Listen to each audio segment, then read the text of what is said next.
se juntan. Si usted quiere estar al tanto del quehacer noticioso,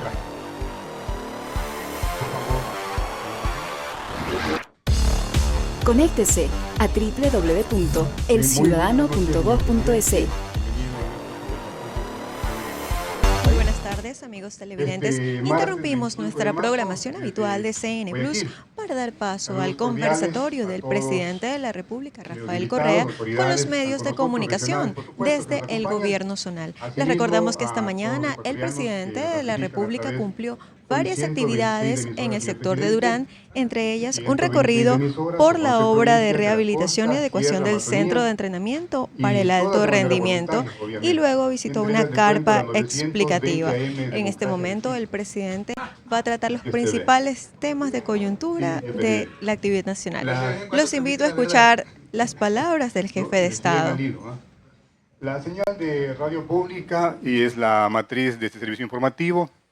CN Plus se encarga de levantar la señal para televisión y las redes de cables operadores.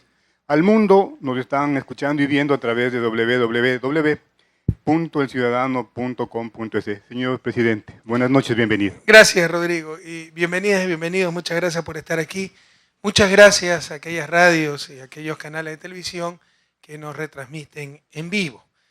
Es la mejor manera de enterarse realmente la verdad sin sacar las expresiones de contexto, sin segmentar la información, etc. En primer lugar, pues como siempre, vamos a hacer un breve resumen de nuestras actividades el día de hoy en el puerto principal, para luego atender pues con el mayor de los respetos y la mayor apertura a las preguntas de los periodistas presentes.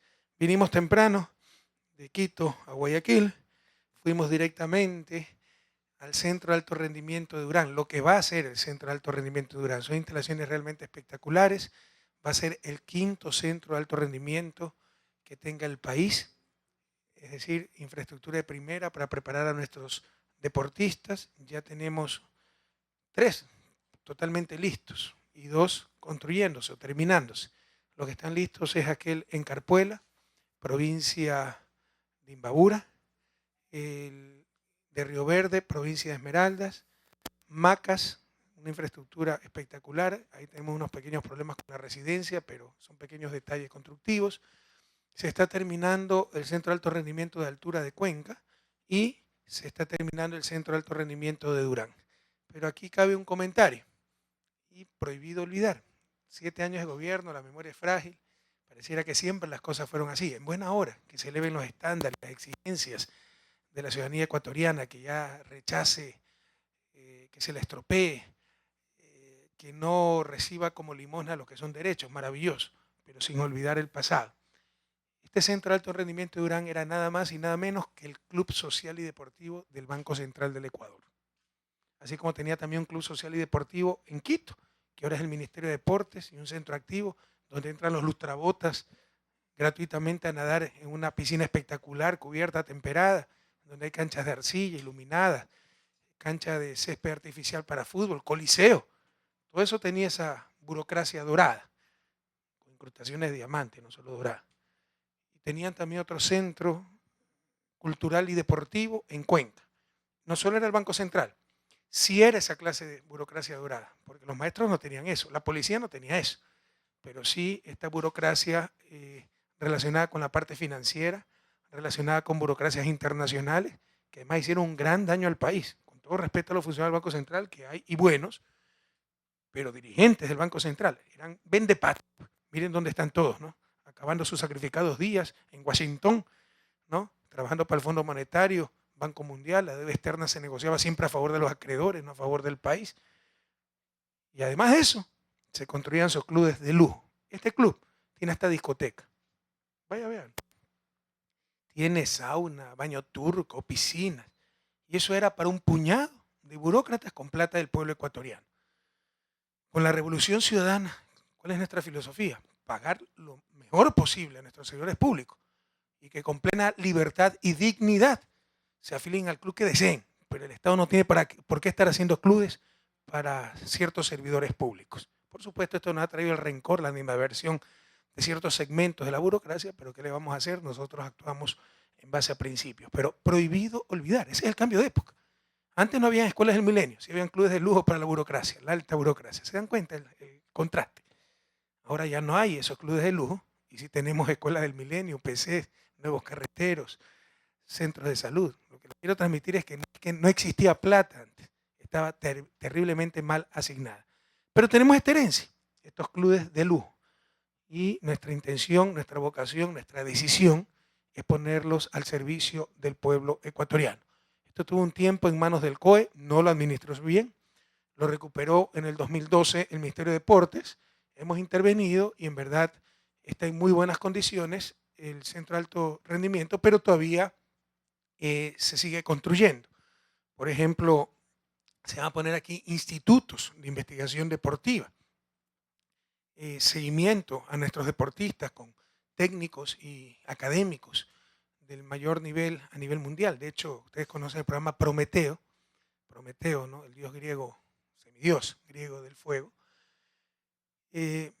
Precisamente esa analogía, traer la luz. Entonces traemos a los mejores académicos del mundo entero en diferentes áreas, pagadas por el gobierno central, universidades, institutos de investigación, empresas públicas, etcétera, para que impulsen la investigación, la formación académica, el rigor académico, etcétera.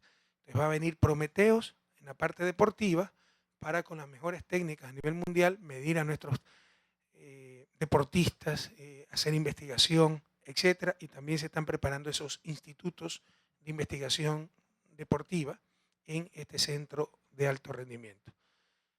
Pero prohibido olvidar, esto era el club privado del Banco Central. Ahora que anda cierta prensa, ¿no?, libre e independiente resucitando cadáveres políticos de expresidentes que no ganan ni en el condominio donde viven una elección y que hablan de ilustres ministros del pasado, con cuánta pedantería, con cuánto desprecio a los patriotas que hoy están al mando, a la cabeza de los diferentes ministerios, pero como no tienen pedigrí no son ilustres. Prohibido olvidar, esto es lo que hacían los ilustres ministros y dirigentes del Banco Central de antaño, ir a las discotecas construidas con plata del pueblo ecuatoriano, al sauna, al turco, etc. Prohibido olvidar. Este era el centro cultural y deportivo, deportivo y deportivo, social y deportivo, del Banco Central, sucursal de Guayaquil. Tenían otro en Quito y otro en Cuenca. Tiene discoteca, tiene comedor, tiene sala de eventos, tiene piscina, tiene sauna, tiene turco. Ahora, todo eso al servicio del pueblo ecuatoriano. Allá es donde iban los ilustres ministros y directores del Banco Central de antaño, algunos de los cuales son extrañados por los cadáveres políticos que resucitan de vez en cuando ciertos medios de comunicación, pero con la Revolución Ciudadana ahora esto está al servicio de nuestros deportistas y del pueblo ecuatoriano. Fíjense en las instalaciones, esto lo hizo el COE, lo hemos mejorado, se le está dando mantenimiento y les insisto, se están acabando algunas instalaciones, se está mejorando la residencia, tiene capacidad para casi 100 deportistas. Jimmy, ¿te acuerdas? Perdón, capitán, 124. ¿El instituto exactamente qué es? ¿El de investigación que va a haber? ¿Ya? Perdón, me olvidé que había representante del Ministerio de Deportes. Capitán Moncayo, subsecretario, Jimmy Montanero, coordinador zonal, ¿verdad? Es gloria, bueno, del fútbol en general. Señor presidente, medios de prensa. Sí, el instituto es un convenio que lo estamos realizando con el CENESID para que podamos capacitar a nuestros profesionales. No solamente a los deportistas, recordemos que los deportistas tienen una trayectoria. Yo les hacía en algún momento una comparación, decía un deportista es como llevarle a la luna, pero hay que llevarle y también hay que traerle. Entonces muchas veces nos olvidamos de este tema. Entonces, con estos institutos vamos a capacitar a los deportistas que por algún motivo se retiran de la carrera, vamos a capacitar al personal de técnicos, de entrenadores que no han tenido la oportunidad de capacitarse y vamos a realizar sobre todo investigación, que es uno de los campos que hemos dejado tal vez olvidado y gracias al apoyo de este gobierno estamos saliendo adelante. Los logros que podemos obtener con los deportistas requieren de investigación, requieren de preparación y sobre todo de voluntad, y eso creo que lo tenemos, estamos seguros de que vamos a alcanzarlo, entonces tal vez este pilar que sería la investigación se van a llevar en estos centros. ¿Qué falta para terminar el Centro de Alto Rendimiento de Durán? El Centro de Alto Rendimiento está prácticamente a un 95% terminado, nos falta adecuar los laboratorios donde van a funcionar los equipos de biomecánica, de fisiología del ejercicio Y también a través de Prometeo, señor presidente, vamos a tener, ya tenemos a un técnico trabajando dentro del ministerio en biomedicina, pero también vamos a comenzar a incursionar en el tema de genética, que esto es algo muy innovador en el tema deportivo. Nuevamente reitero a los que nos escuchan y nos siguen por televisión, prohibido olvidar, nos acostumbramos a las cosas y en buena hora, pero sin olvidar el pasado. Antes se hacían clubes de lujo para cierta burocracia dorada y no había ni siquiera escuelas del milenio. Hoy esos clubes de lujo van al servicio del pueblo ecuatoriano y también tenemos escuelas del milenio, subcentros de salud, UPC, etc. Y esto que nunca más ocurra, ¿no? Con plata del Estado, este despilfarro, esta opulencia insultante, más aún en un cantón tan pobre como es Durán, ¿no? Al lado de tanta miseria, tantas necesidades.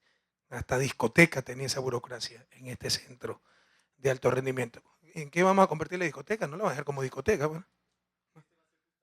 Uno de los laboratorios de biomecánica. Qué bueno. Y va a ser un centro donde podamos no solamente monitorear a los deportistas que están dentro del instituto, sino también a través de los nuevos sistemas de la parte de integración tecnológica, podemos analizar a distancia el comportamiento de los deportistas para poder mejorar su técnica y poder obtener resultados.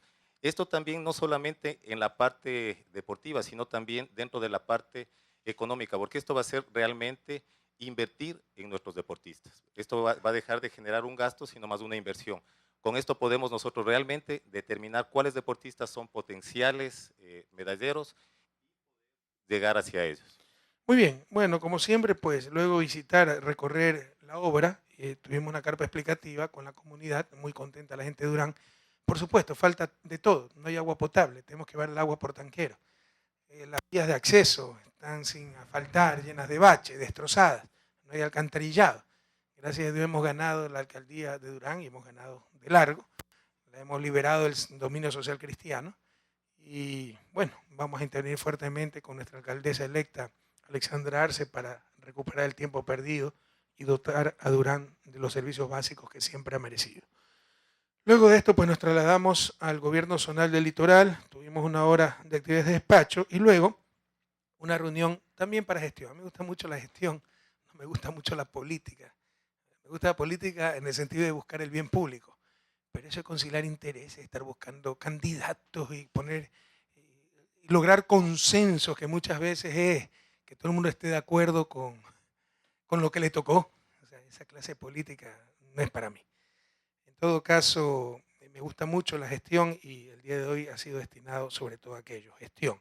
Nos reunimos para ver el plan Masa de los terrenos del sur de Guayaquil. Esto ya lo he informado al pueblo guayaquileño. Al sur de Guayaquil, Autoridad Portuaria tenía sin utilizar cerca de 68 hectáreas. Una suerte, porque se conservó un espacio verde en una zona que necesita urgente, desesperadamente espacio verde, la zona de los Guamos, donde hay una densidad. ¿Cuánto me decían? 200 personas por hectárea, ¿verdad? Por hectárea era. Sí, por hectárea. Una densidad gigantesca y sin espacios verdes. Entonces, felizmente, se ha preservado esa zona que era autoridad portuaria, además, cerca de 50 hectáreas de manglar que van a ser declarados zona protegida. Entonces, se ha presentado el Plan Masa. El Plan Masa significa, a grandes rasgos, lo que va a haber en ese espacio.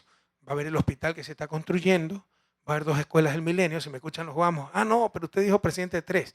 La otra tercera va a estar muy cerca, ¿cómo se llama ese terreno? San Filipo, ya cerca de la playita. ¿Por qué no ponemos las 3 juntas? Porque también hay que tomar en cuenta las vías de acceso y en el momento de entrar a clase, a las horas pico, podría haber embotellamiento. Hemos creído conveniente poner una tercera escuela muy cerca, pero en otro sector, San Filipo. Ustedes están viendo en la pantalla, no sé si salga en la pantalla, yo lo estoy viendo acá, el plan Masa, ¿ya? Va a haber mucho espacio verde. El número 1, ahí ustedes ven, es el hospital. Esto de acá son las 2 escuelas del milenio, ¿ya? Va a haber CIBEBES, va a haber centro de atención ciudadana, etc. Va a haber ampliación de Contecón para el puerto de Guayaquil. Y por ahí se sugirieron algunos cambios, ¿no? Este es un estacionamiento para trailers, que queremos traerlo acá y dejar todo este frente con escuelas del milenio o arborización. Entonces, eso es el plan Masa, ver dónde se ubican las diferentes obras para después ya empezar los estudios de detalle, ¿no? Esto va a cambiar la vida del sur de Guayaquil, la vida de los guasmos, la vida del puerto. O sea, ese marinero que viene de otros mares y otros lares, y llega al puerto de Guayaquil, se va a encontrar como cuando llega al puerto de Barcelona, ¿no? Una ciudad bellísima, regenerada, áreas verdes, así también en la parte sur de Guayaquil, amplios espacios, plazoletas, fuentes de agua, espejos de agua, y obviamente servicios públicos como las unidades del Milenio, hospitales, CIBBs, centros de atención ciudadana, etc. Entonces, esto avanza, bueno, y se acabarán los estudios, enseguida empezaremos la construcción. El plan más es como una visualización. De ahí vienen los estudios en detalle y de ahí viene la contratación ya para construir, ¿no? Entonces, ya se están contratando los estudios. Esperamos, me decían 8 meses, demoran los estudios, en 8 meses poder empezar ya la construcción propiamente. De esto que estamos hablando de magnitudes muy grandes, estamos hablando casi de 70 hectáreas de espacio público en general, que incluye áreas verdes, incluye espejos de agua, pero incluye también servicios públicos como hospitales, como escuelas del Milenio, como CIBBs, etc. No solo eso, este es un proyecto integral que esperamos, aquí al frente, por ejemplo, está el Planetario de la Armada. La idea es que esto se una con el planetario. Esto es la avenida 25 de Julio, se la va a totalmente rehabilitar, poner espacios verdes, espacio ciclovía para trotar. Hay tanta falta de espacio verde al sur de Guayaquil que la gente trota en el parterre, en cemento, esquivando las palmeras, ¿no? Entonces vamos a hacer caminería para trotar, para ciclovías, una continuidad con el Planetario de la Armada, que es muy hermoso, pero está muy deteriorado por afuera, vamos a recuperar todo eso. Y se está estudiando lo de la base naval sur, que, bueno, hay como un 40% no utilizado, que si lo necesita la Marina en buena hora, pero pongamos lo que se necesite. Si son canchas deportivas, en buena hora, lo necesitan nuestros marineros, nuestros soldados de la Fuerza Naval, maravilloso.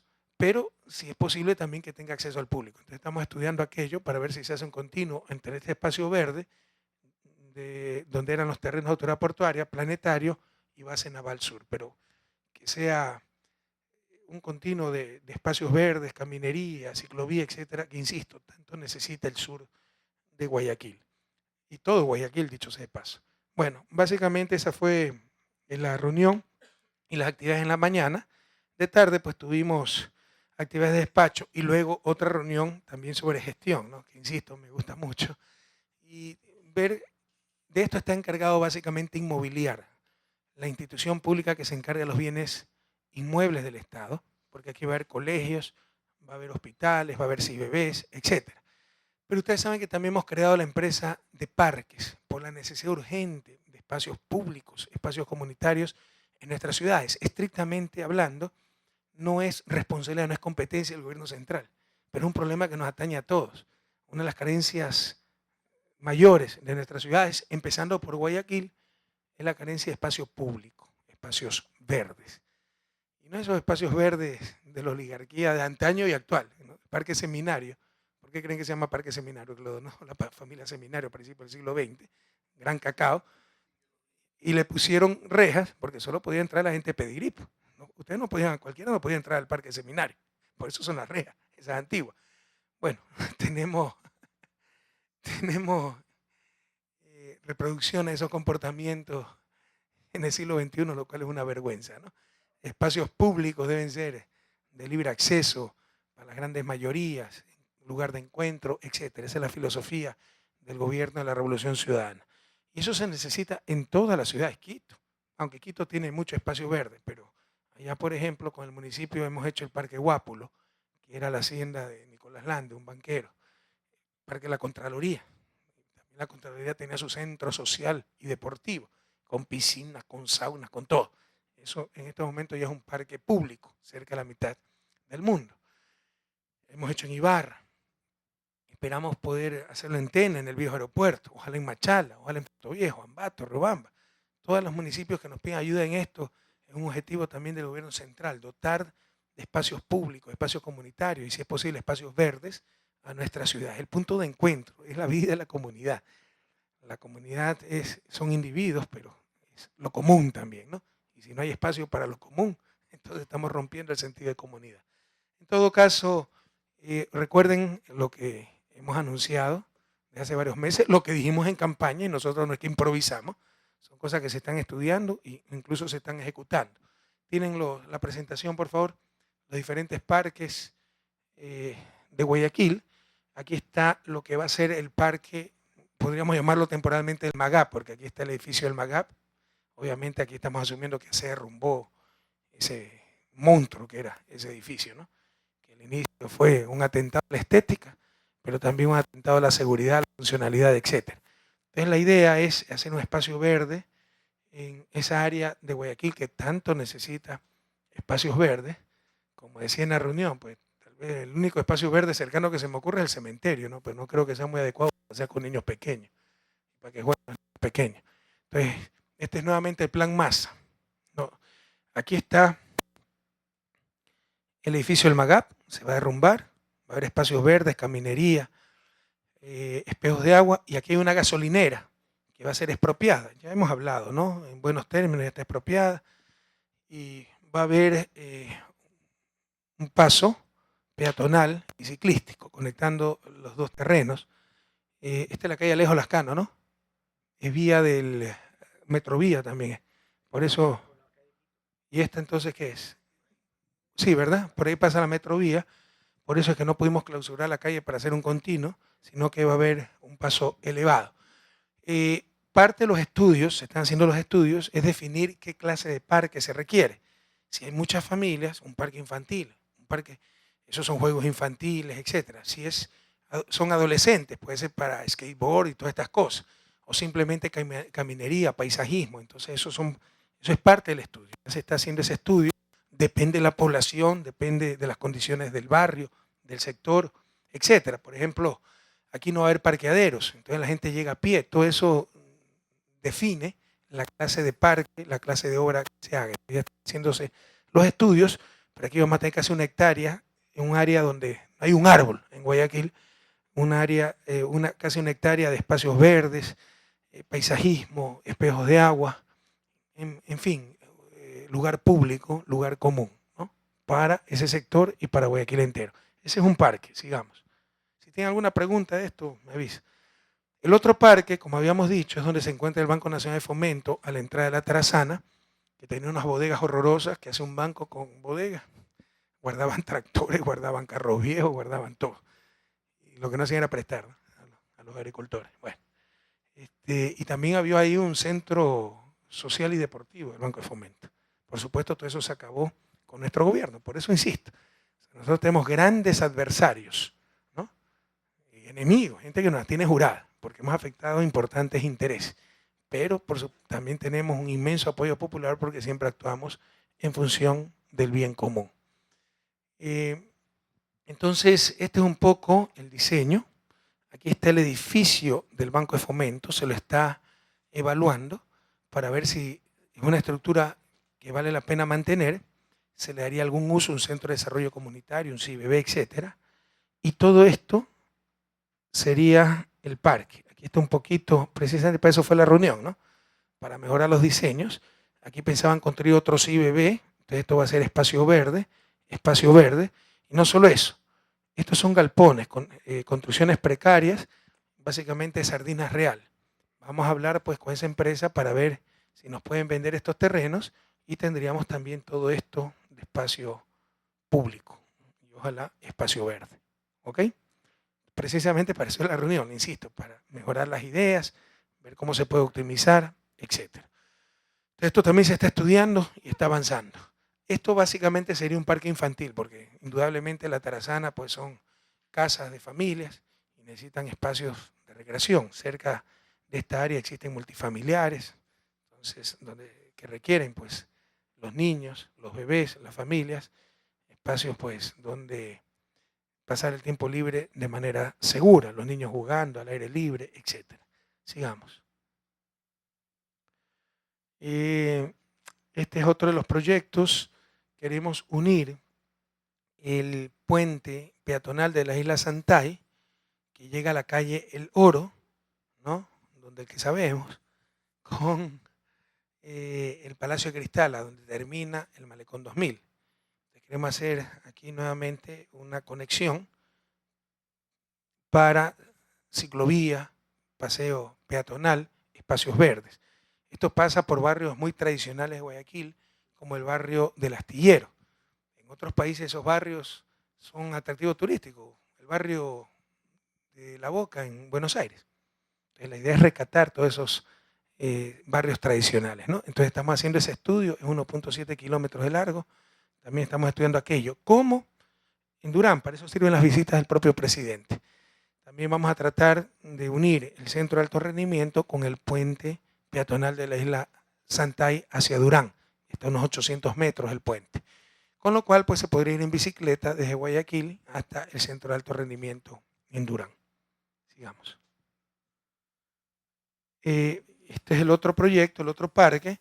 Estas eran las canchas de Azoguayas, en el sector de Fertiza. Ya lo hemos hablado, lo hemos explicado. Seguimos avanzando ya están los diseños, se están haciendo los estudios de detalle para empezar ya la construcción, ¿no? Y esto incorpora cerca de 19 o 16 hectáreas, 16 hectáreas al sector sur de Guayaquil, cerca del Guasmo, ¿no? Pero el sector sur de Guayaquil es tremendamente populoso, este es el sector de Fertiza. Actualmente existen las canchas de Azoguayas en muy mal estado, cerradas, sin acceso del público, y aduanas, y el resto es containers, alquilan los terrenos para containers. Todo eso sale y es área deportiva, de paisajismo, de espacios verdes, comunitarias, de 16 hectáreas para este sector de la ciudad. Todo eso está avanzando, sigamos. Este es el sector del, Cuenca, Tungurahua, donde está el Yeyogura, Ramón Unamuno, y este es el Abel Jiménez, coliseo bastante precario, básicamente un galpón, el Abel Jiménez, que ya tiene más de 30 años. Entonces la idea es pasar estas instalaciones, hemos hablado con Federación Deportiva del Guayas, al Parque Los Amanes, hacer un buen coliseo en el Parque Los Amanes para la Federación Deportiva del Guayas, un estadio, el Ramón Unamuno, un diamante de béisbol, el Yeyo Úraga, y dejar esto se iría, y dejar esto casi 8 cuadras de parques, caminería, espacios verdes, y el diamante de béisbol, porque el Yeyo Úraga ustedes saben que es histórico, y además estos graderíos son muy sólidos, son bien construidos, y va a servir para espectáculos públicos, al aire libre, etc. Además que el que le gusta el béisbol puede jugar a béisbol, pero va a ser de acceso al público. Esto, en los actuales momentos todo esto es cerrado, y por acá es que queda el Ramón Unamuno, ¿verdad? No sé en qué dirección está la cancha. Entonces, el Ramón Unamuno se va al norte, el diamante de béisbol se va al norte, el coliseo se va al norte, a Los Amanes, se deja, tomamos el diamante con los graderíos para acceso al público y 8 cuadras de parque para ese sector. Sigamos. Fíjense cómo esto le cambia la vida a los guayaquileños, cambia el rostro de la ciudad. Guayaquil es la ciudad con menos espacios verdes por habitante. Por ahí el municipio saca cifras medio chuecas de 7 metros cuadrados por habitante. Están contando la zona rural. No es verdad eso, no es verdad. En verdad existe menos de 1 metro cuadrado de espacio verde por habitante. Bien, y aquí continuamos también con el desarrollo de Los Amanes. Ya, este es el parque más grande del mundo que se construye actualmente, con canchas deportivas. Hemos tenido que variar un poco los planes. Ha tenido tanto éxito que vamos a tener que poner más canchas, porque esas canchas están repletas. Entonces, continúan los diseños por etapas, sigamos. Por ejemplo, no me pusieron, ya está la parte de la concha acústica, eso va a estar acabado más o menos en octubre. ¿Qué más iba a estar acabado? Aparte del circo social, etc. A ver, aquí está. Ya, área, ¿qué es ANR? Área Natural de Reservas Amanes, supongo que. Okay. Parque ecológico sustentable que activa recreación activa y pasiva en torno a los diferentes, qué vergüenza, ambientes paisajísticos deportivos, ¿ya? Entonces, sí, pero no me dicen qué va a estar. Básicamente la concha acústica, el área de conciertos, más el circo social, lo que va a estar ya en octubre del 2014, ¿no? Esperamos hacer para su inauguración un concierto de nivel mundial, Metallica. Vamos. Sigamos, por favor. La siguiente. Y este es el Parque Histórico Guayaquil, también a cargo de la empresa de parques. Se está haciendo una inversión de $6 millones para completar 3 casas nuevas, básicamente la Casa Rosada, que solo era fachada, y 2 casas adicionales, y la de Sociedad Amante del Progreso. ¿Y cuál otra? Yo me siento vivo porque la Casa Rosada era cerquita de mi casa, hermano. Ahí vive un amigo incluso. Y el Hospicio Corazón de Jesús, yo visitaba como los scouts todas las navidades del hospicio, y ya está como reliquia de museo todo eso. Bueno, y la gran noticia es que ahí ya se hizo un concurso para quien quería hacer un hotel ahí. Fue un éxito el concurso. Ya el Grupo Oro Verde va a hacer un hotel en el parque histórico. Eso va a ser bellísimo, ¿no? Un hotel temático lo llaman, ¿no? Miren que el hotel de Quito, la Casa Gangotena, ha sido elegido entre los 6 mejores hoteles del mundo. Entonces, los salones del Hospicio Corazón de Jesús van a ser los salones para recepciones, las habitaciones con la madera, el Guayaquil antiguo. Todo va a ser ambientado en el Guayaquil del siglo XIX. Esto va a ser administrado por el Grupo Oro Verde, especialistas a nivel mundial en hoteles, ¿no? Entonces, esto va a ser un gran impulso para el turismo en Guayaquil. Es un lugar precioso porque además del parque histórico, tenemos todo el área esta verde, ¿no? Ese zoológico estructurado, creado en base, no captura de animales, sino animales rescatados, y que no pueden volver a la vida silvestre, se los mantiene ahí. Y ha sido hecho con muy buen gusto, ¿no? En su hábitat natural, manglar, etcétera, los diferentes animales. Por si acaso esto fue hecho también con plata del Banco Central, ¿no? Eran los mecenas de los gobiernos locales, con plata del pueblo ecuatoriano. Y el poder político lo que hacía, los social cristianos con su mayoría en la asamblea, obligaban al Banco Central a hacerles el MAC, a hacerles el parque histórico, el impuesto a la renta, en vez de que entre el presupuesto que va directo a Fundación Malecón 2000, y después decían, miren cuántas obras hacemos, y era en base al poder político. Y los agenciosos funcionarios del Banco Central para no quedar mal con ese poder político, ¿no? Pero así se concentraban recursos, no se planificaba, era en base al poder. Ahora tenga la seguridad del pueblo ecuatoriano que se trata de hacer justicia con cada región de la patria, ¿no? Y esto se planifica. Bien, sigamos.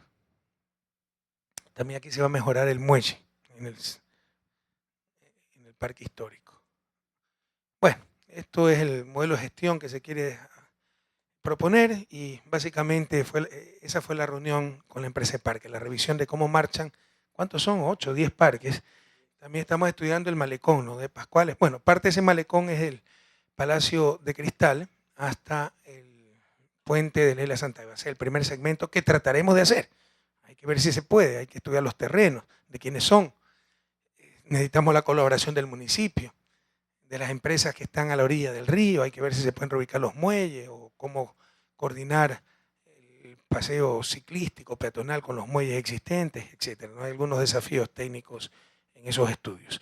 Luego de esto, pues nos hemos reunido, son las 5:30, para analizar cómo van las compañías de seguros del Estado, básicamente Sucre y Rocafuerte. Recuerden que todo esto eran de grupo Isaías, cuando se incautaron las empresas de los Isaías en el 2008.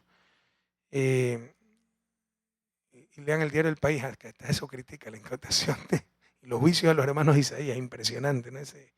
¿Qué le pasa a Diario El País de España? Es terrible. Pero bueno, para atacar al gobierno critican hasta los juicios contra los Isaías, que además están en manos del Poder Judicial, y qué bueno que por fin se haga justicia con respecto a ese atraco bancario. Pero recuerden que en el 2008 incautamos cerca de 200 empresas de los Isaías para recuperar en algo lo que había perdido el Estado por los malos manejos del banco de estos señores. Entre esas empresas estaban 2 empresas de seguros, Sucre y... ya estoy equivocado, Rocafuerte, ¿no? Sucre ya estaba en manos del Estado, era del Banco del Pacífico, ¿ya? Hemos tratado de optimizar, hemos tenido grandes problemas, hablemos claro, el mundo del seguro es un mundo mafioso, con las honrosas excepciones de siempre. Hay una argolla, una mafia terrible, unos escándalos terribles. Y bueno, seguramente la prensa querrá echarle la culpa a este gobierno, pero en verdad estamos componiendo lo que siempre estuvo descompuesto, ¿no? Y nos ha costado mucho trabajo, porque es difícil encontrar la gente adecuada, que sea independiente esas mafias, que no tenga miedo a esas mafias, o que tenga miedo, pero haga lo que tiene que hacer, ¿no? Estamos hablando aquí en millones de dólares. Por ejemplo, me informaban los nuevos directivos de Sucre y Rocafuerte que fueron a Londres y pararon una comisión de $1 millón que había para un broker de seguros del Ecuador. $1 millón, solo por una operación de seguros. ¿Ya? Imagínense cuánta plata se juega aquí. Entonces, estamos depurando todo esto, arreglando, optimizando las empresas, reduciendo personal, disminuyendo gastos. La buena noticia es que las cosas van muy bien. En estos momentos Sucre es la primera aseguradora del país por número de primas, ¿no? Por ingreso en primas de seguros. Con Rocafuerte suma más de 200 millones en primas de seguros y las utilidades han aumentado sensiblemente, tanto en Sucre cuanto en Rocafuerte, lo cual es un reflejo de la buena administración. Ahora, cuidado, puede haber buena administración, pero con las corruptelas de siempre. Se han eliminado los intermediarios. Yo desde el 2008 fue el decreto 2007, como sabíamos que eso era una mafia, decretamos la eliminación de intermediarios, pero para seguros nacionales, porque para reaseguros en Londres hay que conocer, ¿sí me explico? Y no teníamos las personas adecuadas, ya las tenemos. Entonces también hemos eliminado los corredores para los reaseguros. Es un negocio de millones de dólares y gente algunas veces mala. Acuérdense que hace poco hubo un escándalo, incluso hay uno de estos señores preso, ¿verdad? Entonces sí, esto es riesgoso, pero tengan la seguridad que haremos siempre lo que tenemos que hacer. Por eso hemos aceptado libremente este cargo. Y por supuesto los directivos de Sucre y Rocafuerte tienen la misma conciencia y la misma vocación. Entonces eso está mejorando muchísimo en cuanto a eficiencia, utilidades, gerencia, gestión, posicionamiento en el mercado y transparencia, porque se han eliminado los intermediarios y directamente, por ejemplo, las compañías Sucre y Rocafuerte contratan los reaseguros, que ahí era donde estaba el negociado, porque venía un broker de esto y decía, no, ya le reaseguré, y no era verdad, falsificaba los documentos. Cobraba 10 millones por el reaseguro, ¿no? Y pagaba solo 1 millón y se embolsicaba 9 millones. Eso ya no existe porque ya no utilizamos esos intermediarios. Entonces, estamos en esta reunión, de hecho la suspendí para venir a este conversatorio. La buena noticia es que están mejorando sustancialmente las cosas, pero es un sector durísimo, de mafiosos. Hay gente que paga, ¿ya?, a ciertos grupos de presión para que hostiguen a las autoridades, para que nos cansemos en el esfuerzo, para que renuncien los directivos y volver a lo mismo de siempre. Por ejemplo, contratar estos intermediarios. Sepan que ese es el principio de la corrupción. Si se vuelve a contratar esos intermediarios, sobre todo con los reaseguros internacionales, donde se jugaban millones de dólares. Por lo pronto, pues les insisto, las cosas han mejorado sustantivamente. En estos momentos estamos en este conversatorio, luego continuaremos con la reunión evaluando las compañías de seguros, la visión estratégica, los pasos que hay que dar, y luego en la noche pues retornaremos a Quito, donde en el mismo aeropuerto tengo algunas reuniones de trabajo. Bienvenidas, bienvenidos nuevamente, gracias a los que nos siguen por la radio, por la televisión, pues y como siempre, en este país donde no existe libertad de expresión, donde hay dictadura, un presidente autoritario, totalmente dispuesto a responder libremente las preguntas que quieran hacer los presentes. Muchas gracias por estar aquí. Muy amable, señor presidente, y luego de haber escuchado atentamente el informe de actividades del día, vamos a ir a la ronda de preguntas. Iniciemos con Víctor Haas de El Telégrafo. Por favor, adelante, Víctor. Buenas tardes, señor presidente. En verdad me quiero tomar un poquito la molestia, señor presidente. Es una pregunta que yo sé que algunos medios se la quieren hacer y se la formulo yo, pero también quiero aprovechar para hacer otra pregunta. Son dos preguntas en una. La primera es con respecto... La que quieren hacer otros medios no deja que la hagan los otros medios. Porque porque el protocolo está establecido así, señor presidente. Una pregunta del protocolo. Ok. La primera pregunta tiene que ver con el caso del asambleísta Clever Jiménez, que ya se le han dictado las medidas cautelares por parte del CIDH. Sin embargo, ya hay pronunciamientos por parte de la Corte Nacional de Justicia, de la Procuraduría, inclusive el Canciller, ya se han referido rechazando, digamos, estas medidas cautelares, inclusive ya se ha dicho que no son vinculantes. Quería saber su criterio sobre esta decisión del organismo regional. Y la otra pregunta tiene que ver a un artículo que salió hoy en una nota que salió en Diario El Telégrafo y que se refiere a una nota que recoge del diario The Guardian, el diario británico The Guardian, que señala que desde el año 2008 la transnacional Chevron ha trazado una estrategia para contratar medios, hacer lobbies, con la final de desprestigiar al gobierno ecuatoriano desde el año 2008. Eso recoge el diario The Guardian británico. Quería que se refiera a estos dos temas específicamente. Empecemos por lo segundo. ¿Qué le extraña? Pero ojalá que el pueblo ecuatoriano que nos escucha entienda qué estamos enfrentando. Que este no es un gobierno como cualquier otro. Estamos cambiando el país. Estamos quitándolo al país de las garras que siempre lo dominaron. Estamos afectando poderosos intereses. Antes Chevron entraba como Pedro en su casa a Carondelet. Le dieron una casa en un cuartel militar. Lo transportaban nuestras propias Fuerzas Armadas al juicio. Le daban protección. Ese era el viejo país. Nosotros no nos hemos involucrado en ese juicio, pero no hemos permitido pues presión de esta transnacional. Entonces, cuando vieron que ya no podían dominar al gobierno, del 2008 contrataron una de las más importantes firmas de estrategia. A este señor estuve leyendo un poco al respecto de dónde es, de qué estado era San Francisco, me parece, ¿no? Le llaman ¿cómo es? El Saber, algo así, ¿no? El Salvador, por ahí está, porque es especialista en defender empresas que tienen escándalos y darle la vuelta al escándalo, y las víctimas se convierten en victimarios y los victimarios en víctimas. Es uno de los más reconocidos a nivel mundial. En el 2008 contrataron a este tipo. Por ahí, búscame, está en el telégrafo. Búscame el nombre de... Veamos el telégrafo ahorita. ¿Ya? ¿Ah? Singer, ¿no? Ok, ¿cómo es que le llaman al tipo? Bueno, ahí está el sobrenombre. Hicieron un estudio sobre Ecuador cuando vieron que con nosotros, a nosotros no podían someternos, dominarnos, que no podían influenciar las cortes, ¿no? Hicieron un estudio sobre Ecuador y dijeron, entonces la estrategia, decir que el sistema judicial ecuatoriano es corrupto, decir que el que contaminó es Petroecuador, y decir que Correa domina, además de decirle socialista, que para los gringos eso es pecado capital, no, socialismo, el socialismo, se imaginan la Unión Soviética en su época más dura, lo acusamos de socialista, lo asociamos con Venezuela, Cuba, y en la estrategia, está por escrito, posicionamos que el sistema de justicia no es independiente. Y así delegitimamos todo lo que se haga en Ecuador. Desde el 2008. ¿Cuándo fue la sentencia? 2011. O sea, ya veían que no podían controlar las cortes. Sabían que eran culpables. 2011, 2012. 4 años antes ya prepararon toda esa estrategia. Y ahí viene pues todo ese ataque mediático. Y con la agenciosa complicidad de la prensa corrupta nacional. Que cualquier cosa acepta con tal de hacerle daño al gobierno. Entonces han pasado repitiendo estos últimos años que la justicia no es independiente, y lo que le están haciendo es el favor a Chevron. Ojalá, sobre todo los jóvenes que nos escuchan, entendamos a qué nos enfrentamos. Dense cuenta, hace poco también salió el escándalo de Isaías, ¿no? De 5 canales CNN latino, 4 eran propiedad de los Isaías. Habían también contratado una empresa especialista en lobby, en estrategia, para, de esos 4 canales, atacar al gobierno de Rafael Correa. ¿Por qué? Porque el gobierno de Rafael Correa no se sometió a sus presiones, porque le incautamos las empresas por haber defraudado al Estado. Y por eso invitaban a los Osvaldo Hurtado, a los Carlos Vera, a los Emilio Palacio, a los Fernando Villavicencio, a todos los que podían hablar mal del gobierno de Rafael Correa. Ojalá nos demos cuenta, porque esa es la estrategia también de la prensa nacional, ¿no?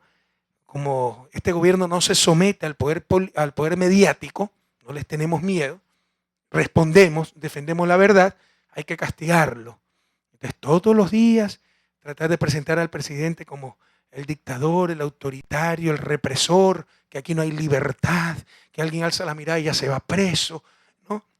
Y están hablando de escasez como en Venezuela, no hay en absoluta escasez, tenemos de las economías más sólidas de la región. Posicionar que la justicia no es independiente, ¿por qué?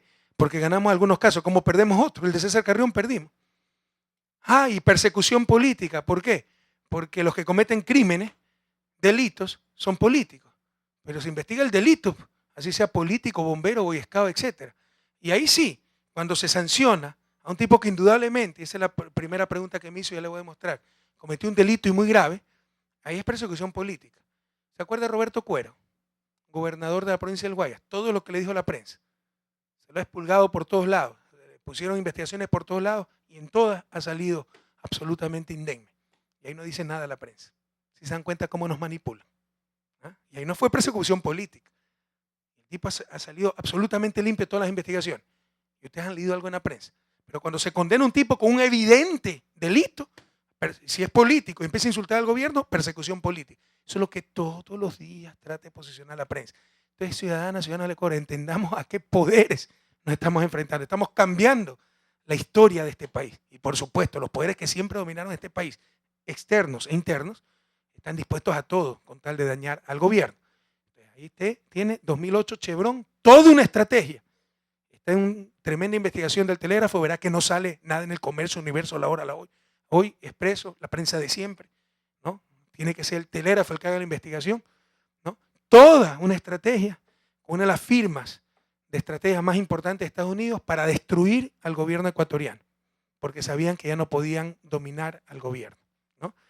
Tienen el caso de los Isaías, 4 de 5 canales CNN latino nos insultaban todos los días, esa es la prensa libre independiente, también con una firma de estrategia para dañar al gobierno ecuatoriano. Y tienen todos los días la prensa nacional, que no sé si tengan firma de estrategia, no sé si le llega tanto la inteligencia, pero cierta prensa, todos los días, ciertos radiodifusores, todos los días tratan de posicionar lo mismo, para cuando se cae el gobierno y vuelve la fiesta, vuelve el Ecuador de antaño. Entonces hay que estar muy atentos a esto.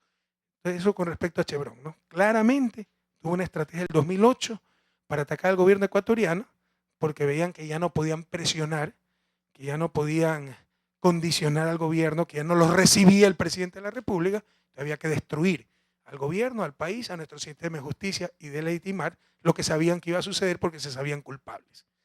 Con respecto a lo primero, este es un paso más para la desacreditación del sistema interamericano de derechos humanos, porque por ningún lado la Comisión Interamericana de Derechos Humanos tiene atribución para dictar medidas cautelares. Pero si las tuviera, es el colmo que trate de revertir una sentencia ejecutorial de un país soberano, pues se acabó la soberanía. Esto es más grave que lo que hizo el juez Kaplan en el juicio de los demandantes amazónicos con Chevron, que prohibió que se ejecute la sentencia de un tribunal ecuatoriano en Estados Unidos, ¿no? Pero primero fue a nivel de Estados Unidos, luego después de un juicio. Acá no, acá un grupo de burócratas sin atribución ordenan a la República que revierta una sentencia ejecutorial. Así de simple, de un país soberano. Eso es un audito. Tercero, lea el dictamen de la Comisión Interamericana de Derechos Humanos, totalmente espurio, no tiene atribución para eso. Por eso Colombia tampoco le hizo el más mínimo caso. Pero ni siquiera dice que se ha faltado al debido proceso. No, nada. Critica la ley ecuatoriana. Como no están de acuerdo, no se puede aplicar la ley. Porque de acuerdo a estos genios, una denuncia penal acusando al presidente de la República de criminal de lesa humanidad, con total mala fe, falseando evidentemente los hechos, como dice el Código Penal español, con temerario desprecio a la verdad, firmada con auspicio de abogado, doctor Ramiro Román Márquez, ex magistrado de la Pichicorte, demanda penal por escrito, presentada al fiscal con auspicio de abogado, acusando al presidente de la República de criminal de lesa humanidad, de acuerdo a los genios de la Comisión Interamericana, es libertad de expresión. Yo, como soy presidente, funcionario público, tengo que aguantar todo esto, porque los ciudadanos me pueden acusar de lo que sea, a otros con esos cuentos. ¿Usted quiere un presidente que permite estas cosas? Hoy día soy yo, mañana es cualquiera de ustedes. Supónganse que sean, qué sé yo, funcionarios públicos, Ministerio de Finanzas, etcétera, y viene un malqueriente porque los odia, presenta una demanda penal y venga esta burócrata de la Comisión Interamericana de Derechos Humanos a decir, es libertad de expresión. Están locos, están locos.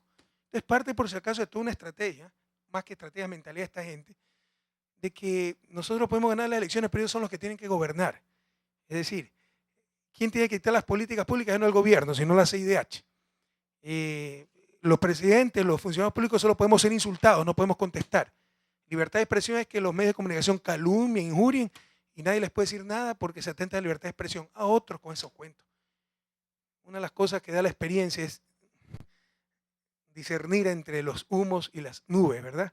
Esto no es civilización, esto es decadencia, si permitimos estas cosas. Y mientras yo sea presidente, no las voy a permitir. Ha sido tan deshonesta la discusión, el tratamiento de esta noticia por parte de radiodifusores, canales de televisión, medios de comunicación, que ni siquiera han informado del porqué del juicio. El porqué del juicio de esta demanda penal con auspicios de abogados acusando al presidente de la República de criminal de lesa humanidad. Si tuviéramos un fiscal corrupto, yo estaría preso. Y a eso la Comisión Interamericana de Derechos Humanos le quiere llamar libertad de expresión. Les insisto, lean la resolución de la comisión. No habla de que se ha incumplido con el debido proceso. Dice que no están de acuerdo con la ley. Y como no están de acuerdo con la ley de un país soberano, tenemos que hacerles caso. Vamos. Esto nos demuestra la urgencia de renovar el sistema interamericano de derechos humanos. Dicho sea de paso, la decisión, que todavía no es comunicada oficialmente, me parece, ¿no? Hasta ahorita, fue dividida porque ni en el seno de la comisión había acuerdo ante tremendo abuso. Por lo menos hubo 3 votos en contra y 4 a favor, 4-3, ante tremendo abuso. Esto es un descaro. Por último, incluso en el sustento de la resolución, no sé si tú tienes, la parte en que se sustenta, cómo tratan de justificar y presentan la resolución. Hay una serie de mentiras, cosas falsas, que la jurisprudencia es para opiniones, no para una demanda penal. No hay un caso que se asemeje a esto, tan descarado. Y están mintiendo cuando argumentan jurisprudencia y señalan ciertos casos que no es este caso. Así lo fuera, no tienen capacidad para pedir medidas cautelares. Peor para tratar de revertir una sentencia ejecutoriada. Peor para tratar de cambiar las leyes de un país porque sencillamente en su opinión no están de acuerdo. Pero además citan equivocadamente precedentes que no tienen nada que ver con el caso actual, que es una demanda penal firmada por abogado acusando al presidente de la República de Ecuador de criminal de lesa humanidad. Vaya a hacer esto, pues, al presidente de España, al presidente de Estados Unidos, para ver qué pasa en esos países. Les voy a dar copia, porque el tratamiento de la noticia ha sido tan deshonesto que han hablado de que el presidente les puso un juicio por calumnia, ¿sí? Calumnia judicial, porque presentaron una demanda falsa. Y no han dicho toda la verdad a los medios de comunicación. Y si ustedes leen esto y me dicen que esto puede ser una persona decente, ¿no?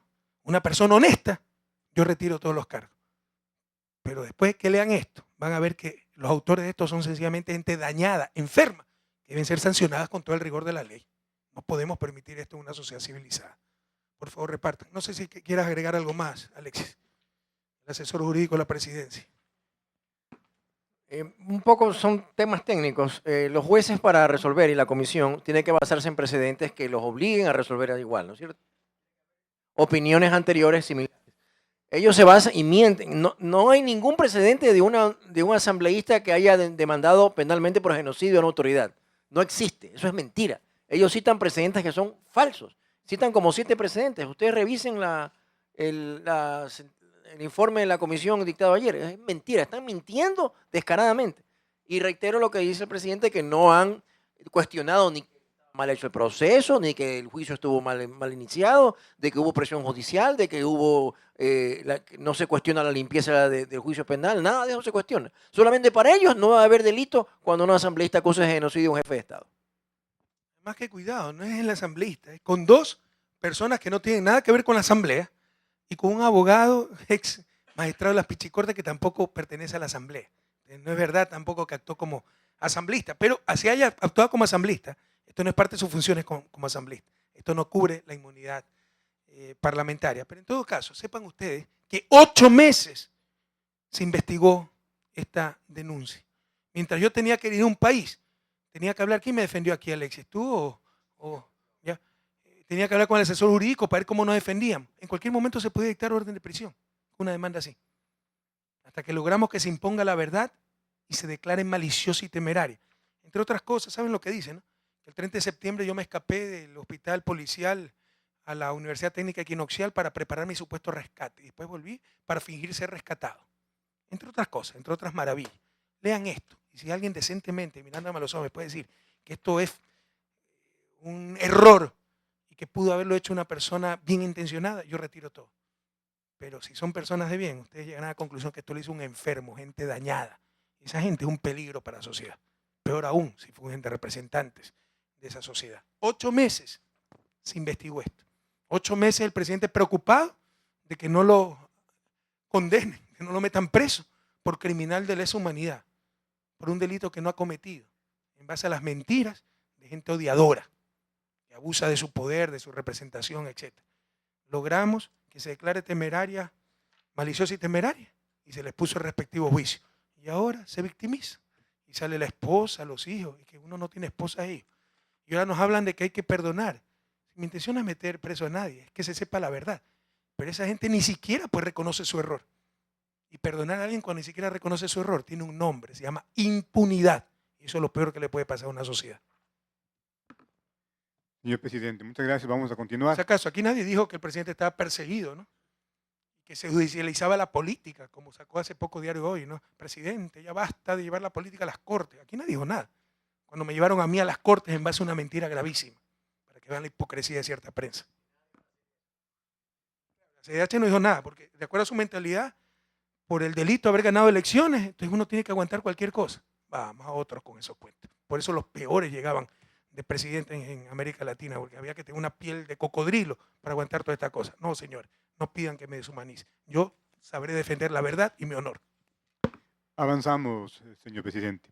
Vamos a pedir de inmediato a Leonor Vázquez, si es tan amable con su pregunta, por CN3. Muy buenas noches, señor presidente.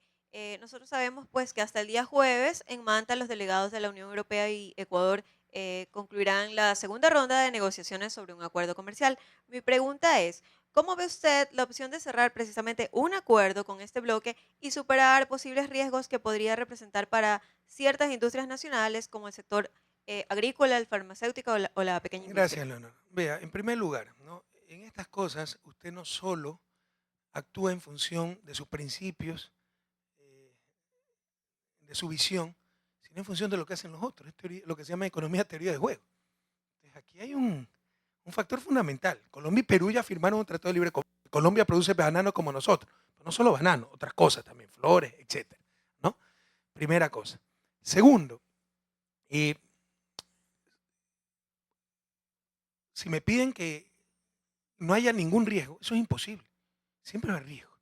Usted tiene que medir los riesgos, los costos versus los beneficios. Tercero, precisamente para minimizar, mitigar los riesgos, no estamos dispuestos a pasar líneas rojas. Pero así como nosotros rechazamos el bobo aperturismo, rechazamos el bobo proteccionismo. Entonces, por ejemplo, se está poniendo umbrales para las compras públicas. Me parece que de $700.000 para arriba podrían participar empresas europeas en las mismas condiciones que los nacionales. ¿Cuántas pequeñas empresas, cuántas microempresas pueden participar en negocios de más de $700.000? Pero eso va a ir bajando probablemente con el tiempo. Damos un horizonte temporal. Para Colombia y Perú creo que son $200.000 el umbral, ¿verdad? Entonces eso es un riesgo. Pero no podemos caer en el bobo proteccionismo tampoco. Tendrán que prepararse nuestras empresas para un momento competir. En un momento dado, si es más competitiva una empresa que le produce en Bruselas con los salarios europeos, todos los beneficios sociales de Europa, los costos de transporte, y es más barato que una empresa que produce en Ecuador para poner un producto en Ecuador, bueno, eso ya es ineficiencia. Yo sé que en estos momentos no estamos preparados, pero estamos peleando umbrales y temporalidad. Es decir, desde dónde se empieza para que participen las empresas europeas, en principio $700.000, ¿no? ¿Y cuánto tiempo? Hasta que baje ese umbral a lo que tiene Colombia y Perú, cerca de $200.000, para que se preparen nuestras empresas. Pero tendrán que prepararse, ahí está el riesgo. Ni el bobo aperturismo, ni el bobo proteccionismo, y sabiendo que no solo depende de nosotros. Colombia y Perú ya firmaron y son economías similares a las nuestras. Entonces es un factor fundamental cuando se analice la necesidad de un acuerdo comercial con Europa. Señor presidente, tenemos una nueva pregunta, ahora a cargo de Nicole Khalil, por favor, de TC. Buenas noches, señor presidente. En el último enlace ciudadano, usted mencionó la propuesta que el gobierno va a impulsar, que es reemplazar el uso del gas licuado de petróleo por la energía eléctrica, justamente para ahorrar los $800 millones que se paga por subsidios. Ahora la pregunta es, ¿cómo ustedes van a implementar este plan en los hogares más pobres del país? Esa es la primera pregunta. Tengo otra. En el caso de educación, ¿cómo piensan ustedes cambiar la educación tanto en forma y fondo en la Universidad de Guayaquil si se mantienen las mismas autoridades que han sido señaladas como los responsables por los problemas en esta institución? Gracias. ¿Cuál es su nombre? Nicole Khalil. ¿Nicole de qué? TC. A ver, Nicole. Mire, nosotros no vamos a obligar a nadie a que cocine con energía eléctrica.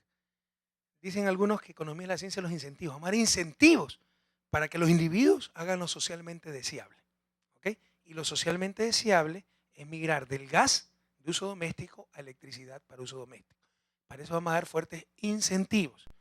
Entonces, financiamiento a largo plazo, 3 años a través de la tarifa eléctrica. La cocina más barata probablemente sale a $5 o $6 mensuales. Creemos que los hogares más pobres podrían pagar eso. De hecho, no excluimos mayores ayudas para esos hogares más pobres, incluso que se les cuenta a través del bono, etc. Estamos analizando todas esas posibilidades. De ahí ya si quieren 4 hornillas será $9. De ahí ya si quieren con horno pues será $15 y $6. ¿sí? Pero o sea, las familias más pobres podrán cocinar, comprar una cocina eléctrica a largo plazo y a un precio muy cómodo, más el juego de ollas, más la olla arrocera. Y todo esto regalándole los 100 primeros kilovatios de electricidad para que cocinen gratis. Entonces, los primeros años hasta ahorrarán cocinando con electricidad. Esto hasta el 2018. De ahí se cobrará esos 100 primeros kilovatios, unos $4, que es lo que equivale en energía al costo del gas que se consumiría, básicamente 2 bombonas de gas. Entonces son fuertes incentivos, ¿no? Pero obviamente si vemos que hay problemas en los estratos más bajos, pues seremos más creativos y veremos cómo podemos intervenir un poco más directamente. Pero esto es deseable para todas y todos. O sea, como lo dije el sábado, como lo he dicho varias veces, si hubiéramos contratado un consultor para que escogiera el peor combustible por uso de los hogares, no lo hubiera hecho tan bien. Porque el peor, por donde lo vean, es el gas licuado de petróleo. Importado, subsidiado, no renovable, peligroso, contaminador, etc. Entonces, tiene que cambiar la fuente de energía, la energía utilizada o la fuente energética utilizada en los hogares ecuatorianos. Es un absurdo utilizar gas licuado de petróleo cuando más aún tenemos tanta capacidad de generación eléctrica. Pero insisto, no se va a obligar a nadie, se va a dar fuertes incentivos. Y eso sí, después de 2 años de dar incentivos de financiamiento a largo plazo, etcétera, instalaciones eléctricas de 220, que es más eficiente en los hogares, para que los hogares migren de gas licuado de petróleo a electricidad, tendrá que sacarse paulatinamente el subsidio del gas, que es un desperdicio de $800 millones anuales, que beneficia más a los ricos que a los pobres. Es lo que se llama un subsidio regresivo. Usted subsidia más a los ricos que a los pobres. Porque un pobre, ¿cuánto le consumirá? ¿Cuántas bombonas consume por mes? Una. Entonces le está subsidiando, créame que el 1.60 que cuestan la bombona de 15 kilos, no alcanza ni para el transporte. O sea, estrictamente hablando, se regala el gas. Y se subsidia incluso parte del transporte. Pero mientras el pobre, ¿cuánto estará el precio internacional del gas ahorita? $20. Supongo que sea 21.60 para que salgan las cuentas redondas. Si al pobre se le subsidia $20 mensuales porque consume una bombona, al rico que consume 5 se le está subsidiando $100. Entonces, es un subsidio absolutamente regresivo. Por donde lo mire, es lo menos indicado como política pública y como fuente energética para los hogares ecuatorianos. Sobre educación, aquí es palo porque bogas, palo porque no bogas, ¿no? Antes éramos, que estamos respetando autonomía universitaria, ahora, ¿por qué no mejoran la Universidad de Guayaquil? Se ha intervenido la Universidad de Guayaquil por todas las denuncias que habían, se están tomando importantes correctivos, se está avanzando a pasos acelerados, pero no podemos en meses remediar problemas de décadas. Se están tomando correctivos, se está mejorando la planta docente, se está apoyando a la intervención en la universidad, pero insisto, esto no es de que decreto esto y mañana ya la universidad mejoró la calidad académica, incluso hay que cambiar la cultura de la universidad, donde todo era amarres, compadrazgo, burocratismo, trampa, politiquería. Son cosas que toman tiempo cambiar, pero insisto, o sea, somos los que asumimos la responsabilidad y nos exigen más. Está bien, en buena hora que las expectativas estén mucho más altas, pero sin olvidar el pasado. Acuérdense que antes no había intervención y las universidades hacían lo que les daba la gana. Ahora corremos el riesgo de un costo político. Asumimos la responsabilidad, intervenimos. Nos exigen todo de la noche a la mañana, está bien. Pero esto demora un poquito más y sí se está avanzando en la Universidad de Guayaquil. Señor presidente, Gema Bravo es la siguiente periodista con la pregunta respectiva por Telerama. Adelante. Ya me acordé cómo le llaman a Singer, ya me lo pasaron, The Fixer. Fixer es arreglar, ¿no? Fijar. El arreglador, el reparador. A este tipo contratado en el 2008 para hacer toda una estrategia en contra del gobierno ecuatoriano, porque Chevron sabía que ya no tenía influencia con nuestro gobierno. Entre esas estrategias, decir que la justicia no era independiente y que el presidente se había involucrado en el juicio.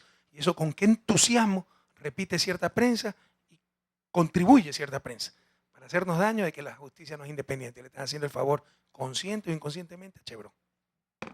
Buenas noches, señor presidente. Con relación a las reformas en educación, ¿nos podría aclarar los alcances del acuerdo ministerial 41014 publicado en el registro oficial el pasado 11 de marzo que ha generado inquietud en los padres de familia acerca de una supuesta eliminación de la materia de inglés en los primeros años de educación básica? ¿De qué me dijo usted, perdón? Telerama. Telerama, ¿cómo se llama? Gema Bravo. Querida Gema, no lea la prensa corrupta. Pues. El universo ni para madurar aguacate. Pues. Ese es el gran error. Ahí no hay ninguna confusión ni nada. Fue tan solo una manipulación y desinformación del universo. No se ha cambiado el currículum en inglés. Siempre ha sido obligatorio desde octavo.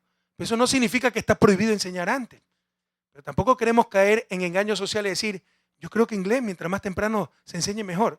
Pero es engaño social decir, vamos a enseñar inglés el segundo año de básica, 8 años de edad, en promedio los chicos, no tenemos profesores. Hace 2 o 3 años tomamos un examen a los profesores de inglés y el 92% aproximadamente no sabía hablar inglés. Como no somos demagogos, y no es que hablamos, sino que hacemos, lo que hicimos fue urgentemente un programa de becas con la Universidad de Kansas, y ya se nos han formado centenas, tal vez ya miles, de profesores de inglés. Pero todavía no podemos garantizar la enseñanza de segundo año. Entonces, lo que ha hecho el ministerio es ratificar lo que ya existía. Y armó un escándalo Diario Universo donde no había nada. ¿Por qué? Porque no busca informar, busca dañar al gobierno. Bastaba una llamada para aclararle si no leía bien el acuerdo, lo que decía el acuerdo. El acuerdo básicamente lo que dice es que es obligatorio enseñar de octavo de básica, que es lo que ya existe. Pero jamás ha dicho que es prohibido enseñar antes. Incluso existe una transitoria que dice que se irá extendiendo la enseñanza de inglés a medida que tengamos las capacidades del caso. Entonces, no, aquí no hay donde perderse, no hay ningún problema. Los padres de familia que me están escuchando, o sea, aquí la conclusión es que no lean la prensa corrupta, que no busque informar, sino hacer daño, no manipular, escandalizar. O sea, se ha ratificado lo que siempre ha existido y lo que se está haciendo es ratificando, como ya mencioné, que al menos hay que enseñar inglés desde octavo de básica. Pero jamás se ha dicho que no se puede enseñar antes, como sí lo insinuó Diario del Universo. Y de ahí viene la confusión. Y de hecho, nuestra intención es que al 2016-2017 podamos enseñar inglés de segundo de básica. Pero para eso necesita miles de profesores que todavía no tenemos. No sé si esté claro. ¿Okay? Conclusión de esto. La prensa corrupta ni para madurar aguacate, compañeros. Se les pudre. Señor presidente, le consultamos. Tenemos 2 preguntas adicionales, 2 preguntas más en el temario. El tiempo está ya en contra de nosotros. Si usted accede, muchas gracias. Vamos a invitar rápidamente a Mariela Toranzo del Expreso, por favor, con su pregunta. Buenas noches, señor presidente.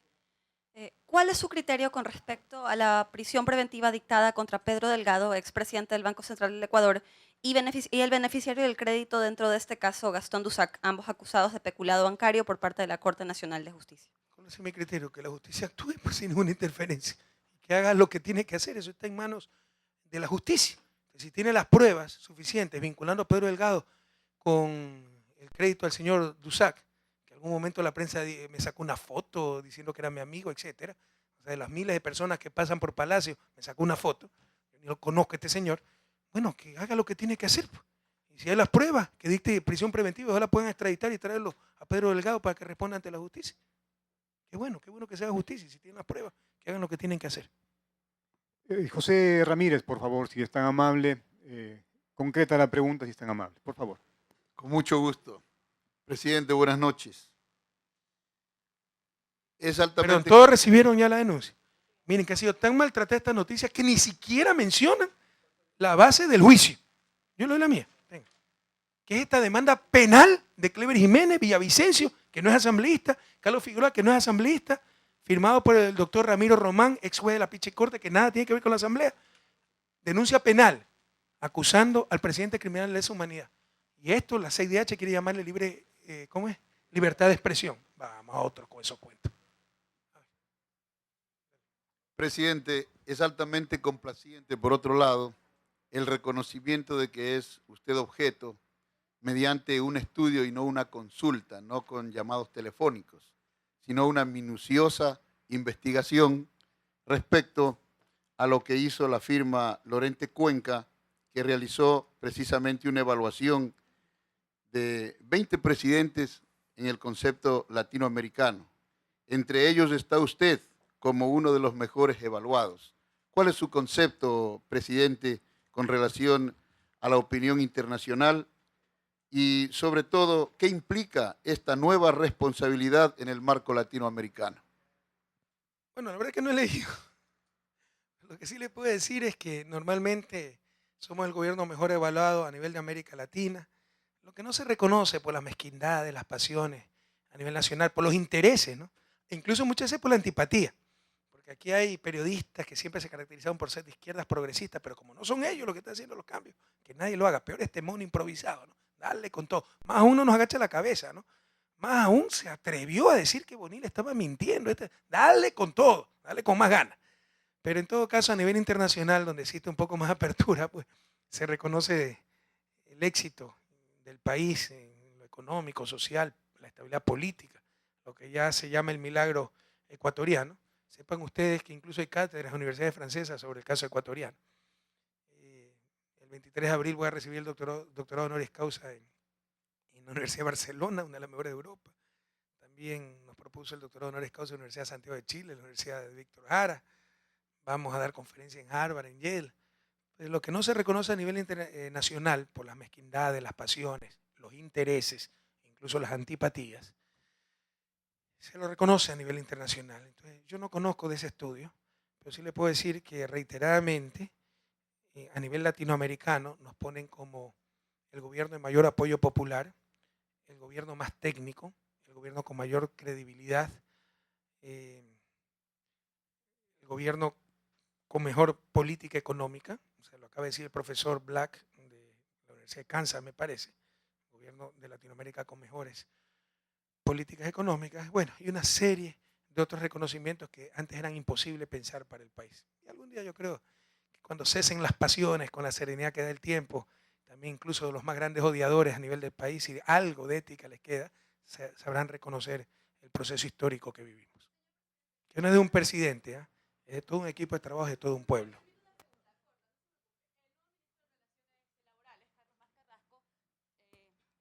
Se ha permitido, dice él, pedirle a usted un indulto para Clever Jiménez. Te lo he dicho, se ha permitido. Yo creo que no debía hacerlo, ¿no? Sí me parece que un poquito falta de respeto al presidente y no entender lo que está pasando, porque, le insisto, no es mi intención meter preso a nadie, yo no soy una persona rencorosa, sí soy un apasionado de la verdad, creo que la verdad ha prevalecido en este caso, pero indultar a alguien que se jacta de su maldad, que se jacta de su delito, que quiere hacer aparecer a la víctima como victimario y él que es el victimario como víctima, eso tiene un nombre, impunidad, y lo peor que le puede pasar a una sociedad. Muchas gracias y un abrazo a todas y a todos. Muchas gracias, presidente. Agradecemos a los medios de comunicación.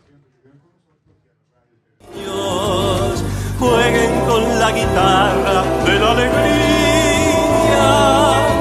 Debemos consagrarnos toda la vida para que no anochezca a mitad del día.